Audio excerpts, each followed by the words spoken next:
Hello and welcome to the AI Times Automation Podcast. I'm your host, Alex Safranis, and today I'm on with Shannon Myers. Shannon, would you like to introduce yourself? Hey, good to be here, Alex. I'm a business development specialist, and I'm excited to talk about how AI is impacting sales and business development. I love it. And we had a very interesting call before this when we were being introduced, and you were talking about AI used in the sort of lead generation or customer search process. Can you talk about the work you do in that? Yeah, so everything from developing the sales funnel, outbound and inbound. Of course, AI can be used to implement landing pages, help build out those funnels, write the copy for that.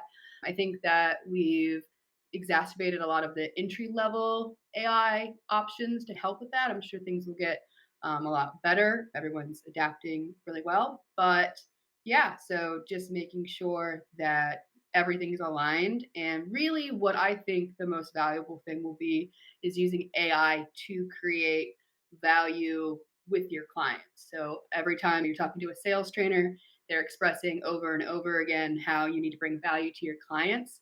And obviously, that's the intention of every salesperson, right? And hopefully, but that's hard to do when maintaining all of the different activities that are required in business development, outreach, engaging, creating those emails, everything from the top to the bottom. So you want to make sure that you're able to generate as much valuable quickly, and that will come from AI processes, in my opinion. Yeah, I think any automation, especially that's doing auditing to help quicken or shorten the amount of time it takes for someone to audit and figure out what value they can bring you.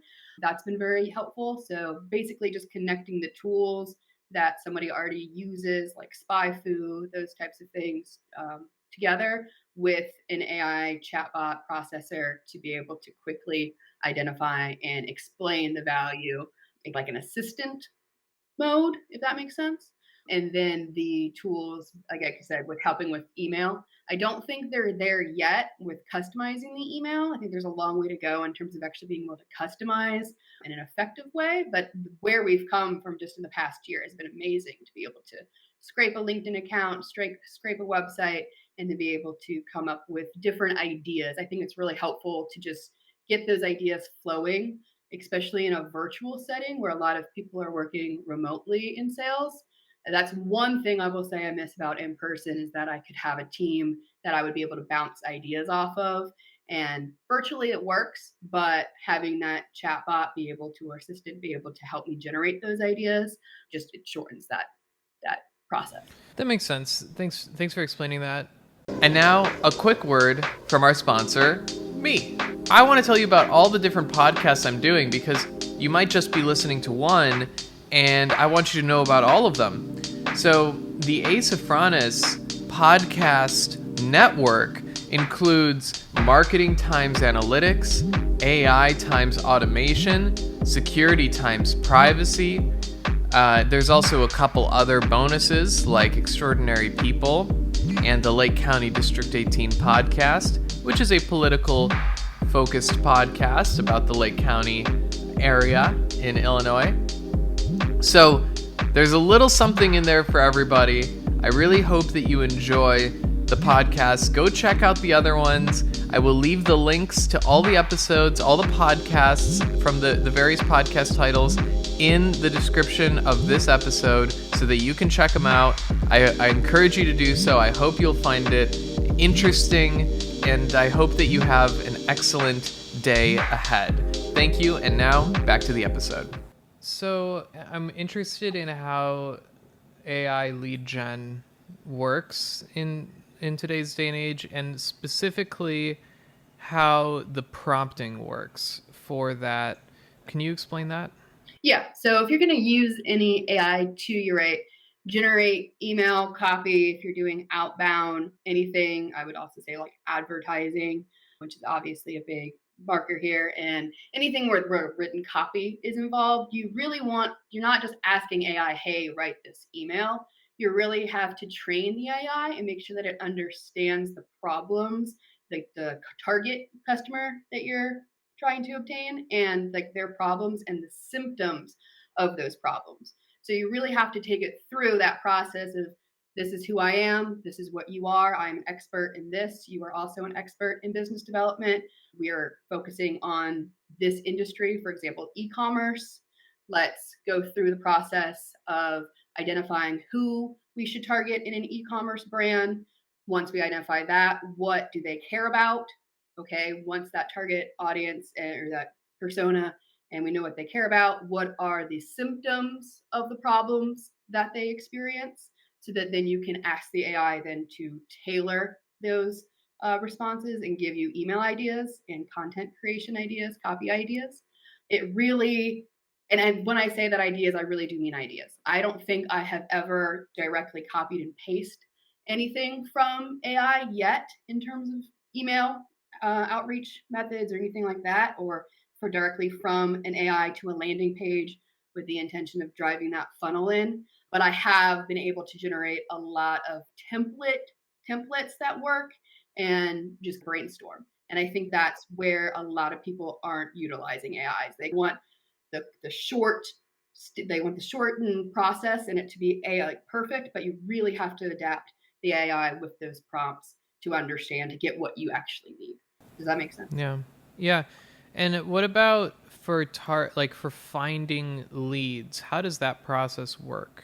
Yeah, it can be automated in the sense of like connecting a database like Apollo. So typically, if you wanted to find 1,000 prospects to reach out to that are that match what you're doing, everything, say they have a certain amount of employees, they make this much money each year, they've received XYZ funding, all this information, you would start with a database.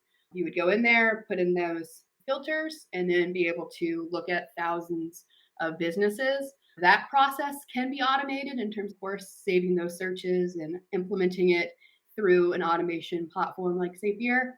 But really, I think the most beneficial when it comes to the actual prospecting process would be to shorten the email verification time. So I find all of these people, these targets, prospects that I want to go after.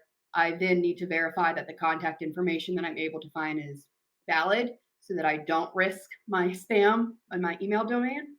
So to be able to create a quick automation to verify that the emails are legitimate through different softwares has been very helpful. So just how can we shorten the time so that it takes for me to find out the information is correct and valid? And then how can I use the AI, to generate ideas on how to contact those people in a more personable way? And do you have any tools that you'd recommend for contact validation? Yeah, Novio has been great. It also is a great email warmer. So being able to connect the database like Apollo, there's tons of them, to like through Zapier to Novio, just creating that, which is really all we do is I create a list in Apollo, download it, and then upload it to Novio, and it goes through it automatically. But it just takes that extra process out. I'm now focusing on who I'm actually contacting. It's not, oh, let me go through all these people to find out who the best one is. I'm able to do that faster because I've been able to automate that process. Yes, and does Apollo work for email and phone number? Are those the main two sources of data you're capturing, or is there another way that you're using to capture data to reach out to people? Or are you capturing any other kinds of data? Yeah, mainly email, phone number, obviously the website and like who they are. They have their LinkedIn profile connected. And then both Apollo and a lot of the databases have extensions. So does Snovio. It does have a database. It's just Apollo's been around longer, so it's larger. So at least in my experience, you're able to use these extensions. So for example, say I find a business that isn't in the database yet, I'm able to click an extension and it does a web scraping on that side. So it can tell me who the contacts are, if there's any contacts, what their business, like what their title is, what their cell phone number is, what their email address is, all the information that I can find off the website and their LinkedIn profile. So really scrape as much as possible. And then I can also scrape like the data that's on the website. So, do they have ads set up? Do they have the Facebook pixel set up? These things would indicate that they've done some type of advertising, or say Google Analytics. Some businesses don't. And if you have Google Analytics, setup on your website, at least know that you're monitoring your social media versus in your digital marketing and overall. Whereas somebody who doesn't have that set up maybe isn't as mindful about social media and digital marketing. And is there a tool you use to scrape that data in particular about if they have Yep. Google tags? Yes, it's called a Wappalizer. Wappalizer? Wappalizer. Wappalizer. Oh, wow. Okay. And how does the actual scraping mechanism work? Are you connecting these tools through Zapier to work in conjunction? How do they connect? Yeah, right now they're not connected because it's just an extension. So it's just scraping the website. You can extract that data and then put it into some type of data storage, Google Sheets, Airtable, what have you, and then implement zaps behind that and automations that would then filter it.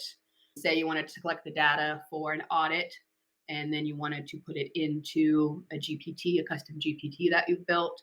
An example of this would be digital marketing audit. So I've gone through, I've looked up what your information is, I've looked up what's going on your website, at least on the technical side, to get as much information, and say that we've had a conversation and I want to dive a little bit deeper with Google Analytics and get a little bit more information from you with your consent. And I wanted to use an AI to audit that information for me, just to speed that up. We would go through an automation through Zapier to clean that information so that none of the personal info is still there. And then we would then apply it once it's clean. There's nothing that can be identified back to the business. We would then input that into a GPT that is trained to analyze Google Analytics data and tell you what steps you need to take for your digital marketing, at least from what we can tell through that data. And then you can connect more of those custom GPTs together to produce an AI audit or an entire deck or a sales presentation proposal. Does that make sense? Yeah. So you can really go through all the stages. You can do all the stages, but I think the key missing piece is all of the automation and AI tools working together on their own. Yeah. Is there an offering like that? Yes, I think we're getting there. So at least from what I've pieced together, ChatGPT has just added where you can connect all of these tools together. And then you can use make.com, which would be very similar to Zapier, to connect the APIs of the software that you're interested in using. For example, that Wappalizer, I have no idea if they have access to an API. I'm sure you would have to pay for it if you did want it. But say you wanted that, I could take that app and connect it through make.com to then connect to an AI. And I know that's a little bit complicated, but basically it does all connect. You're just going to need to have access to the software of the tools you're using and make that connection. So we're definitely close. I'm sure that some people have made it work already. I think it's coming to the point where people like you and I who don't have super technical backgrounds can go through and say, hey, I want this. If this happens, I want that to happen. And I want it to trigger this AI to do these tasks. And that'll just speed everything up. But the key here is that we're not losing the salesmanship. And when I say that in terms of ethically, like actually bringing someone value and helping them walk through the stages that does end them being happy and seeing something from it, that can't be lost. And I know a lot of people, especially like with all of the layoffs that have happened over the past couple of years, that's something that's very concerning, especially when you hear about AI sales agents. People, in terms of responding to an AI sales agent, I don't think we've adapted there yet. I don't think it's a positive response. And you tell me, Alex, if you pick up the phone and you're having a conversation with somebody and you then realize that it's a robot, immediately, doesn't matter how much value that robot's bringing you, it's completely gone, right? So it's like that. So it's how do we use these tools ethically to speed up the process to bring as much value to the prospect and hopefully potential client as possible. And they have to do. They have to have another AI talking in the background when the AI is calling you, so it seems like a call center. Be like, Yeah. hey, and that'd be pretty convincing. I Yeah. think the AIs will find a way to Oh, convince us that they're real. that time is definitely coming. I would say within the next year or two, it will be very difficult to distinguish what AI is. And have you seen any of the fakes on social media yet? Yeah, They're the really deepfakes. convincing. Yeah, yeah. I don't even recognize all of them anymore. At first, it was very obvious, but it seems like the algorithms improved. Oh, yeah. And I'm curious how the platforms are going to respond. I would not recommend anyone leaning their entire social media strategy on AI engagement, at least in terms of avatar engagement, just yet. Just like I would never recommend somebody just copying directly from an AI into an email campaign. Some situations it might work, but in most, you need that human aspect, and I don't think that's going away anytime soon.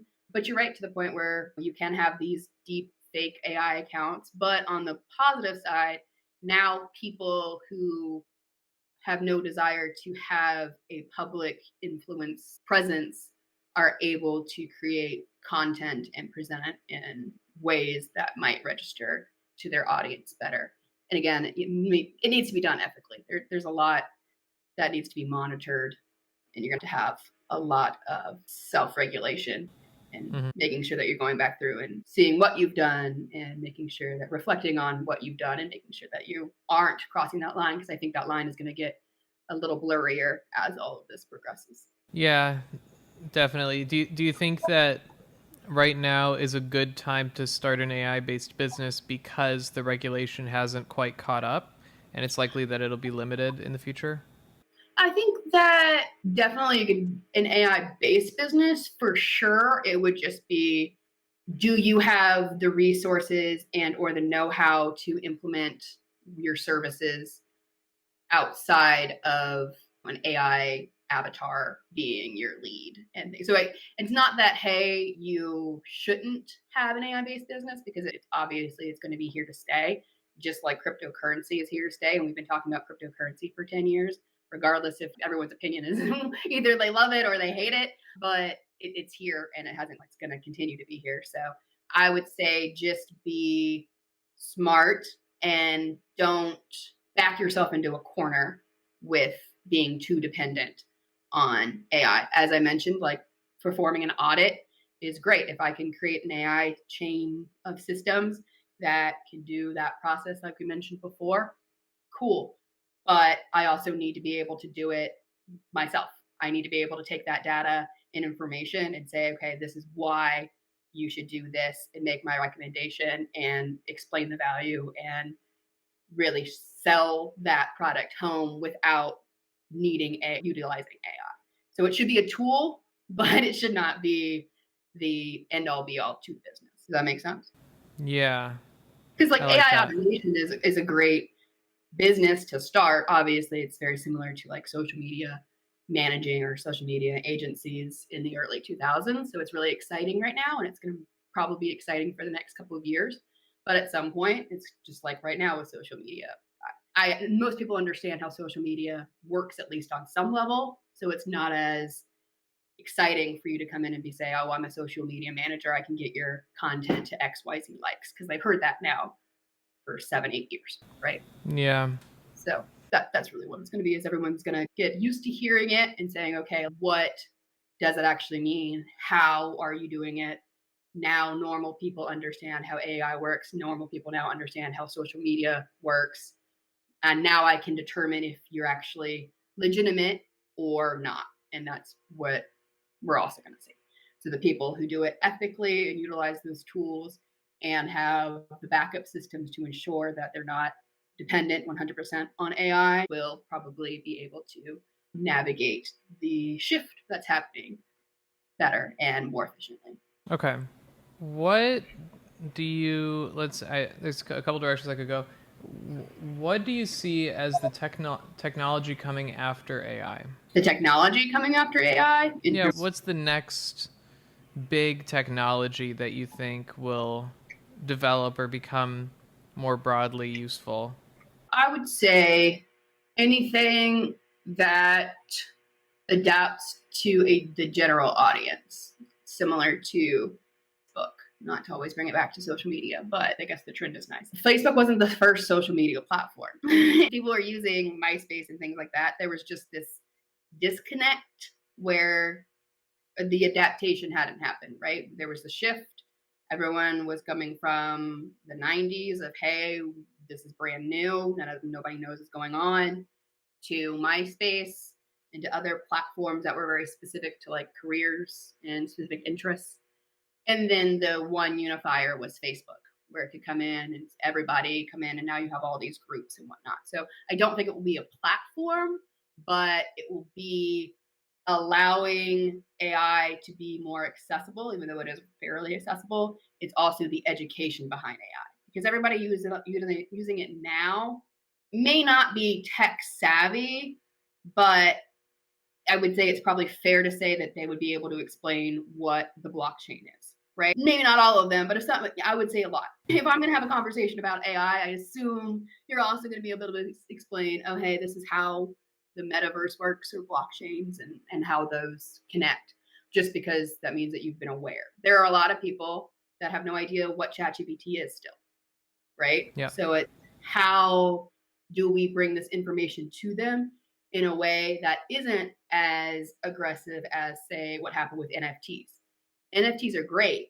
And I think most people who are in kind of the tech space understand that a non-fungible token is a way to track information.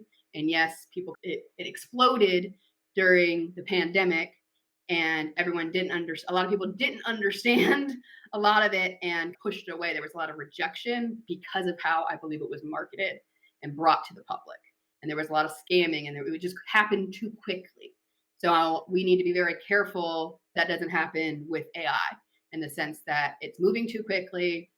People who aren't in this world aren't able to adapt, and then they put up walls when it's brought to them, because we're still breaking down those barriers when it comes to cryptocurrency and whatnot. So how does AI infiltrate the public, the general audience, in a way that isn't terrifying to them, it actually brings value to them, and isn't too technical and too much? Again, similar to maybe the iPhone when flip phones were a thing. That I was in wireless for a very long time, and I can tell you there were people who would drag their heels in trying to get a smartphone, right? Like they wanted their flip phone, they would until their face was blue. No, I'm not switching to a smartphone. Obviously, they had to. Time caught up to them. Their phone was so outdated that it wasn't working because everything had adapted to these smartphones. The same thing will have to happen. So I don't know what it will look like, to answer your question, but it will be whatever can connect with the general audience and bridge that gap in the technology realm in a comfortable, relatable way for them. You're talking about accessibility, making a technology accessible to the vast majority of people, bringing it to market. Bring it to market, but in a very mindful way of how you are approaching that market. A lot of people can bring to market an idea and it go completely over people's head, even though it's amazing.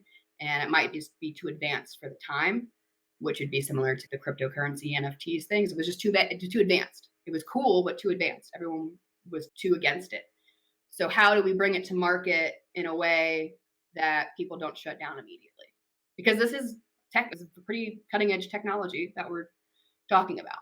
Like AI, it's been around. You and I obviously have a podcast about it, so you're pretty familiar with AI and everything that it kind of entails, right? But that would be very intimidating to somebody who isn't interested in it. But we know that it can bring value. And I think that relating it back to sales that's one of the frustrating parts, is when you know that you can help somebody and it's not a money issue. It's just and you keep showing the value, but they just are so afraid of that change, and then trying to ease them into it at a pace that obviously works for them and is respectful for them, but is obviously appeasing your sales manager too. So I think same thing is, how do we bring this new technology to people in a way that they can understand. They're not intimidated. They don't feel stupid or that's too much, which is exactly what I heard back in wireless with the smartphones is that's too much. I can't do that. Obviously, we knew they could because now look, 70, 80-year-olds use iPhones and it's probably easier in some aspect. So that, like that. Does that answer your question? Yes, I'm trying to just think about how do I connect this to what I want to do. And I think that the good thing is that AI is not yet well integrated into the mass market because look at even Siri on the iPhone, I would argue, is some of the most available AI that there is. And it's not really that good, even. You would expect the technology to be able to understand a little bit more context. It's getting better. You can tell some of the notifications are like they are improving, but it's definitely the publicly available mainstream available AI is not quite as plugged into our lives as it could be. And a lot of it is because it's so new. And then you're right, people like us see all the capabilities and we're like, how is this not built into everything yet? And it's they're working on it, and everybody's right now in a very intense competition to bring the best version of every integration to market. So there really is no telling yet where the competition is because the market hasn't had access to enough varieties of everything. There's a very small amount of options for every integration that could potentially hit the mass market. So I think in general, and I'm curious if you agree, this is a good time to compete for an AI business because the public has not decided yet what they're going to adopt on a mass basis. For instance, this would be a bad time to start Twitter, but it's a good time to buy Twitter. Because everybody's already on a few platforms. Once people are bought and sold and decided on certain platforms or technologies, it's easier to just buy one and to get into the market than to start one. But in 2005, you should start one, social media. And so this is 2005 for AI. Yep. Where it's all Mark Zuckerberg's and Tom from MySpace sitting down in rooms trying to figure out which ones are going to be. And yes, I absolutely agree. And yes, it would be which one can create that pathway of educating, simplifying, and then bringing whatever that value is in a very precise package. And that's what's going to be the big difference.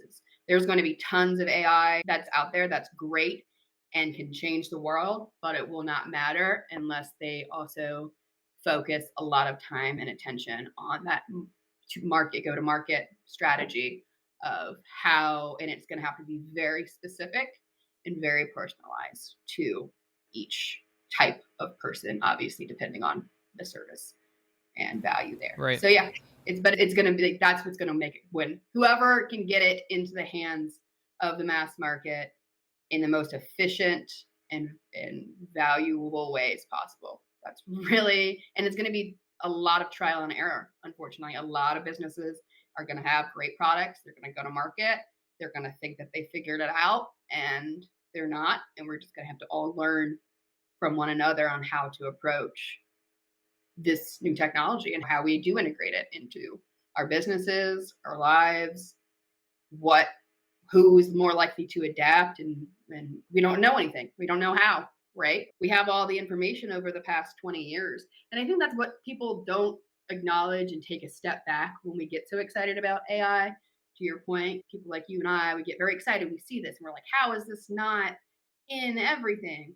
Let's take a step back because 20 years ago, cell phones were like barely working, right? Like hardly. You would be lucky if like you could have a phone call last you more than an hour. Like the towers weren't accessible. Like most people couldn't have, a lot of people couldn't have cell phones or even internet connection 20 years ago. Oh yeah, it's going to be a similar, I think we should look back and see how people adapted then and whoever figures out and pays attention, that's going to be the biggest one. Who's paying attention to all of those metrics that matter in terms of going to market and how they can connect with everybody, because that's going to be the winner.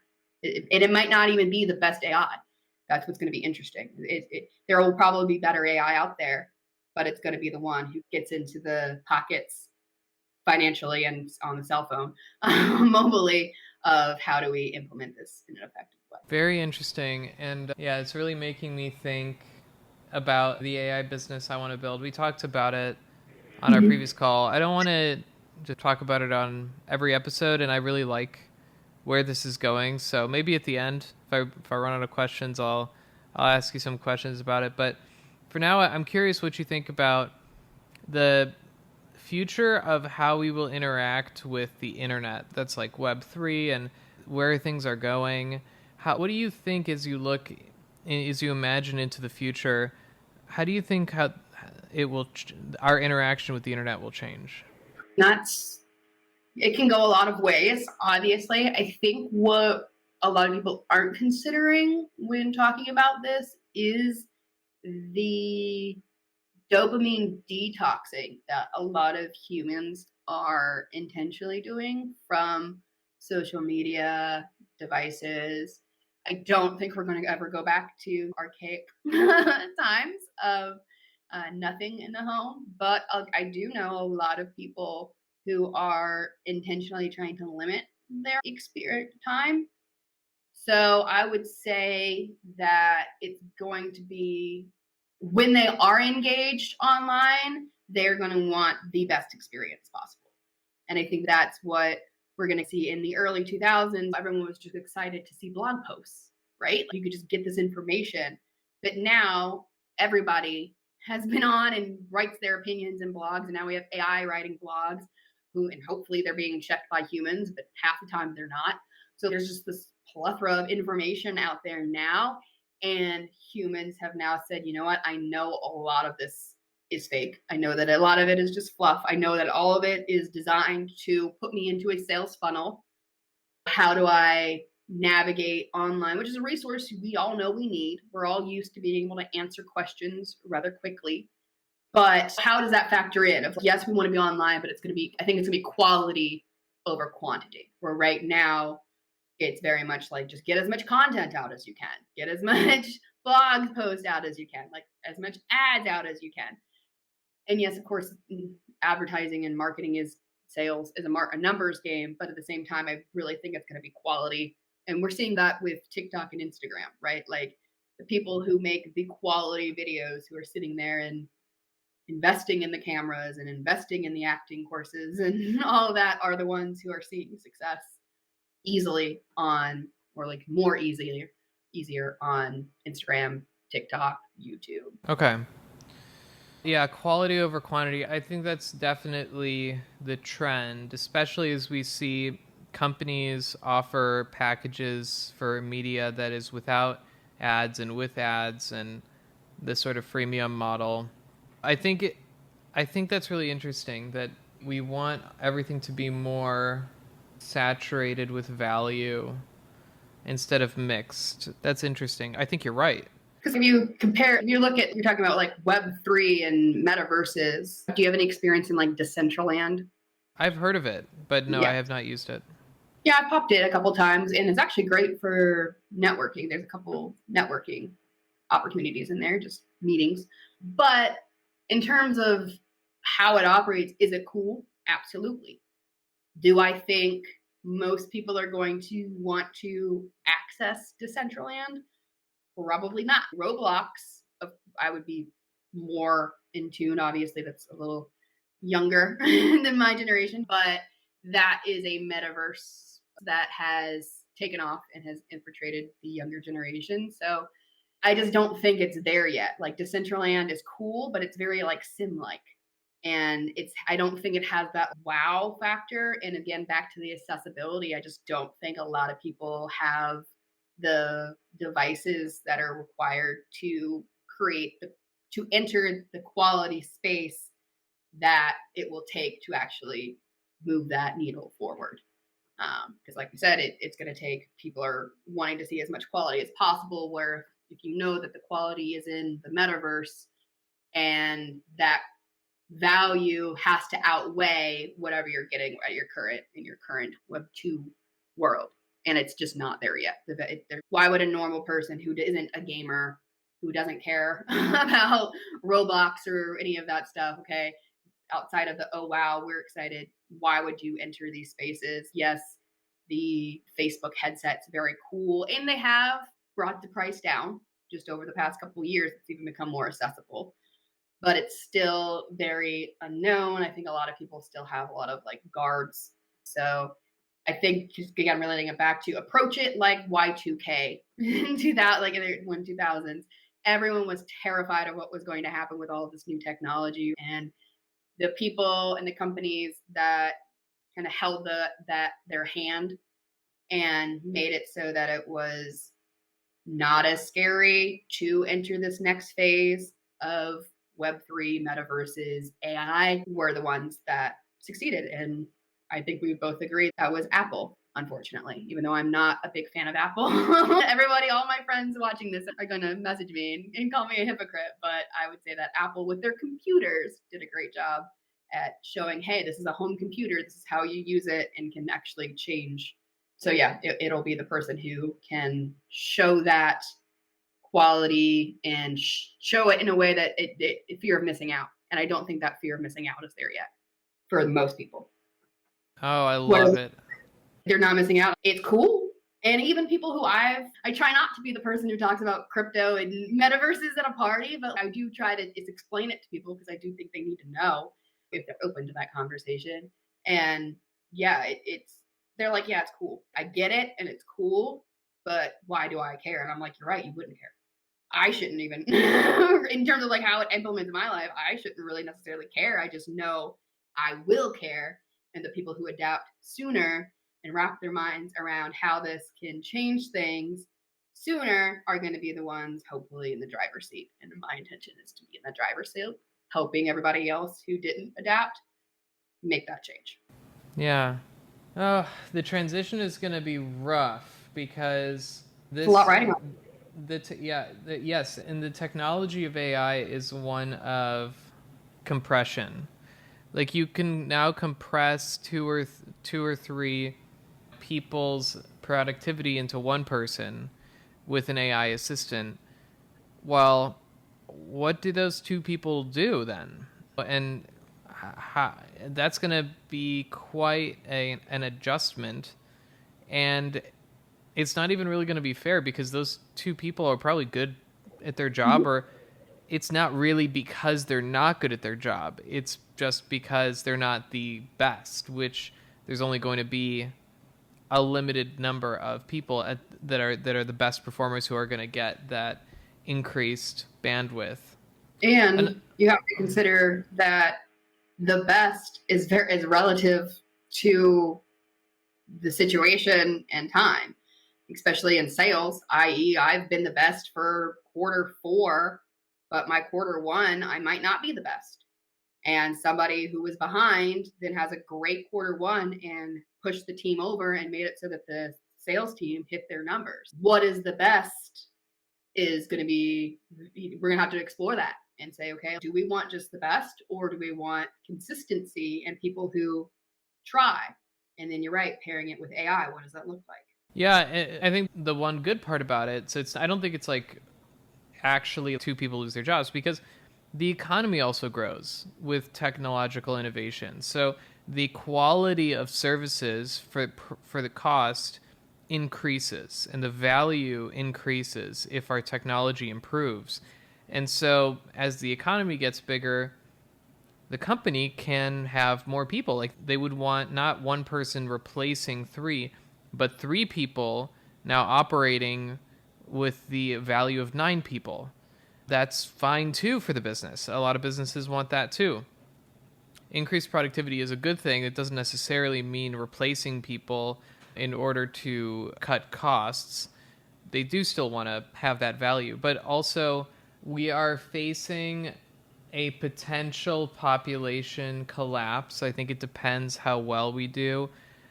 in the next few years. So I think that having AI to replace people can be actually necessary in certain industries if there isn't enough of a replacement of workers.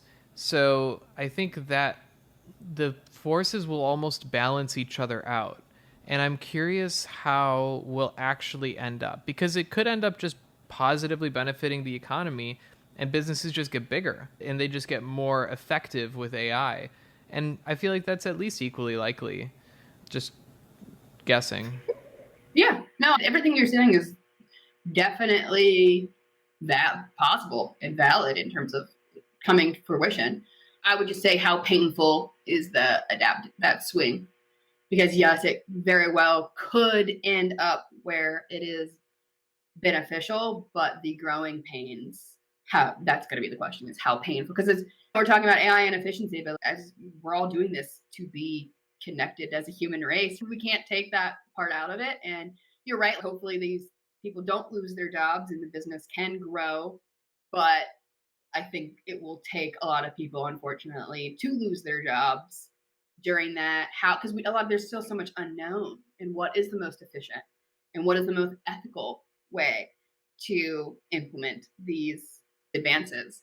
So yeah, I think it definitely is possible. I think it will be it will require people being very intentional to not cross that line and ensure that everybody is still having the opportunity to do their best in their positions and not lead to what I think everybody is very afraid of, this huge AI swarms controlling all of these businesses. Because I don't think that will happen either. I don't think that's it can be maintained. Like having AI is going to mess up. It's only as good as the information, and regardless of the business that you're in, you need that human. You need to be able to understand what people means, and yes, what people mean. And AI is pretty good with like syntax and things like that, but we need to make sure that whatever we're doing does grow the economy. And then how painful will that growth spurt be? And can we intentionally make that growth spurt not as painful? That would be great, because we do live in a world where I feel like we would be able to hopefully come together and figure out where those pain points are going to be. Yes, there is going to be growing pains. Some things you can't, make better, but let's try to bring it to market in a way that takes that at least into consideration. And I think in a lot of advancements, it just wasn't. Just thinking like oil, back in coal mine, oil rig, that type of situation where all of this new technology came in, and it did unfortunately wipe out a lot of jobs, but the generation after that was able to balance things out, at least hopefully. How long is that process going to take? Who is going to be impacted the most here? How can we provide training and resources to make it so that they're able to utilize this technology and advancement in a way that benefits them and their family? Yes, and it has me thinking, what is that bridge, or what are the bridge businesses that people are going to build that help people who have been replaced? What I think of as Uber. If you were in a tough spot, you might pick up driving Uber because it's an easy thing to do that's reliable, that even if you've been laid off, you can still do it and make ends meet. And as AI starts to replace jobs, there will be a growing need for people to have some kind of an employment that is part-time, on their own terms, something they can reliably do. And would be surprising if that didn't have to do with AI. If we're at the point where AI is replacing all these jobs, I'm sure it's an AI-related thing. And it makes me think about how CAPTCHAs work, that we're really working for Google when we do those CAPTCHAs, and it seems like we're doing it because they need to. It doesn't even seem like we're doing it for us at all. We know we're doing it to help them with determining bot traffic, but then they're using that to train their models, which is funny, I think.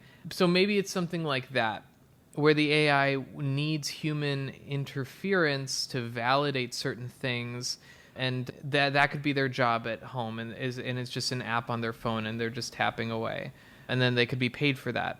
And it could be very simple AI decisions that it asks them, and it uses that as maybe a form of validation or something. Or maybe it pits people against each other and makes sure that if 3 people from totally different areas have the same answer, it's a better validation point. Hi, my name is Alex. You might be familiar with me. I run a website called asafranis.com where I sell business services and consumer products that I've been able to produce in my short time on this earth, and I want to share with you that I have sales going on all the time for different products, and these are very high quality products. For instance, the Taste of Greece is all single origin and organic Greek food that's imported and vetted by yours truly to ensure it is of the highest quality. And then, of course, my business services come from a decade in the business world in marketing and are specifically structured around bringing value to your business through the levers of marketing. So there is a lot of different offerings. There's even offerings for podcast sponsorships for my podcasts and also my book about how to find a job in the 2020s using LinkedIn and all the latest tips. So check out asafranis.com, and I think that you'll find something that you love. Thank you.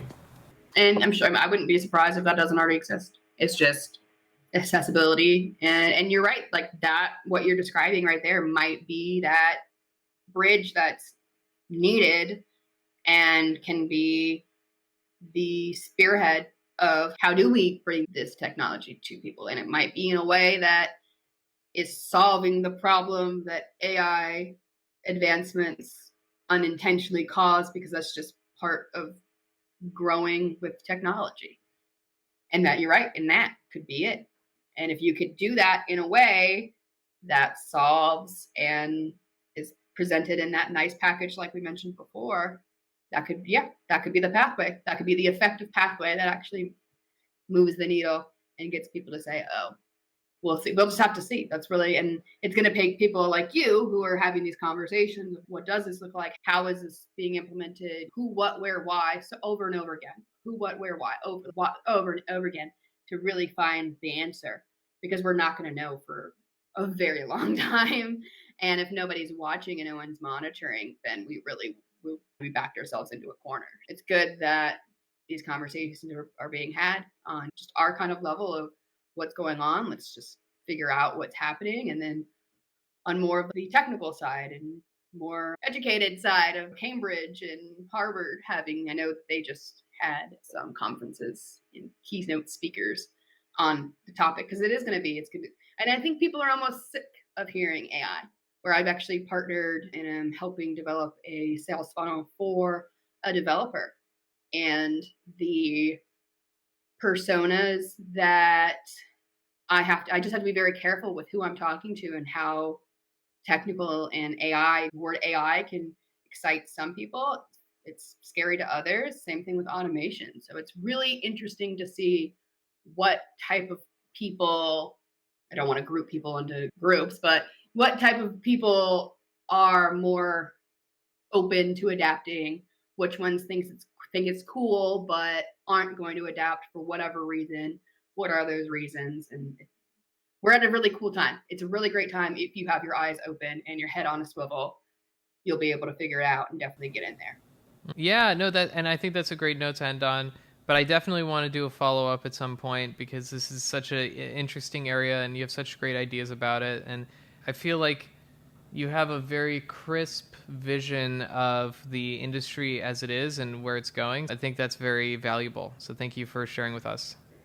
Thanks so much. I appreciate that. And yes, would love to talk again. Always open. We can definitely rendezvous and see what's going to happen, because it is going to take these relationships to determine and define how the future of the internet is implemented. So it's exciting. Yes. I Okay. look forward to it. Excellent. Thank you, Shannon. And thanks everyone for listening. We'll talk to you soon.